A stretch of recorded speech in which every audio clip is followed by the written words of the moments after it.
one of the most important things to specify is how finances will be handled. There's a simple Islamic basis. Firstly, Islamically, it is the husband's obligation to provide for the family, even if the woman is wealthy. That's default number one. Number two, Islamically, the wife's money is hers. The wife's money is hers. But also, it is also true that Islamically, the husband's money is his. Right? He has a duty to provide for her, but his money is his. Right? And the preservation of property applies to everybody. Everyone's property is theirs, including the child. If your child is given $100 by an uncle, who does the money belong to? It belongs to the child. The parent can only use the money in the direct interest of the child. You say, well, the kid plays in the backyard, so if we build a porch, no. Right? So that's just a general principle. So the wife's money is hers, but so is the husband's. And property is not shared by default. Whoever bought it, it's theirs. In traditional Muslim societies, it's very common for women to have businesses or ways that they accumulated money. If you look at throughout history, manuals of fiqh written for women, they had sections on trade and partnerships and different modes of investment. I asked one of my teachers why, and he said because only a foolish person would just become purely dependent on another, especially given the possibility of death. Not a possibility, it's a certainty. Right? So this idea that, well, the wife must stay home and she mustn't work, and we have this fuzzy monetary agreement called common property law, which is just messy, that who owns what, it's very subjective. It's a mess. Right? And it leads to all kinds of problems. So how do you handle this?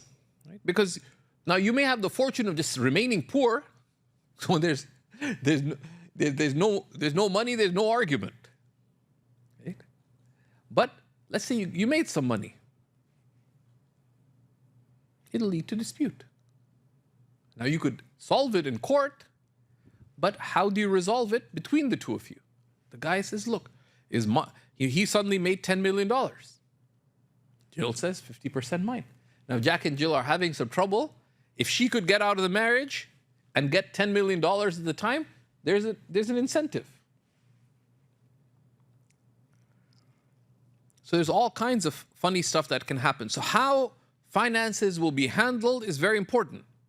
These are defaults, right? That the husband must provide, the wife's money is hers, his earnings are his.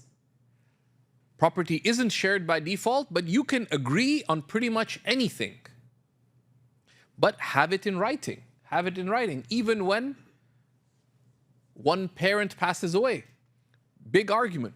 Who does the house belong to? Well, it's in the father's name, but he bought it for the mother. He said it's your house, but who has the title deed? And then how does the inheritance get split?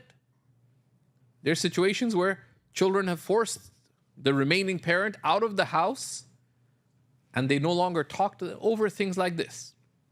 So defining ownership, particularly of the significant things, such as property. Whose is the property? Whose are the investments, the savings, etc.? It's best to just have it in writing. Do you accept common property law? But how does common property law have to do with accumulated wealth, to ownership of house, to savings, investments, things like that? And the things that have material significance. Now this is very important because this is one of the primary causes of disputes and divorce in marriage, not just amongst Muslims, but also in wider society. So you agree in advance. And there, it's a reason. Sister says, okay, I won't work, but I want 50% of everything, and she has it in writing, including our accumulated wealth, and he agrees to it in writing. And he's held himself to that. So that later, if they're having a dispute, he said, well, it's my right to sell the house. She said, no, but we've agreed that this is 50% mine. Now, in the dispute, you can assume that when people fight, they take off their jackets. So the jacket off reason, the shirt off religion will be taken off, right? Rather, the animal clause will be out. So this brings things back. لا إله إلا الله محمد رسول الله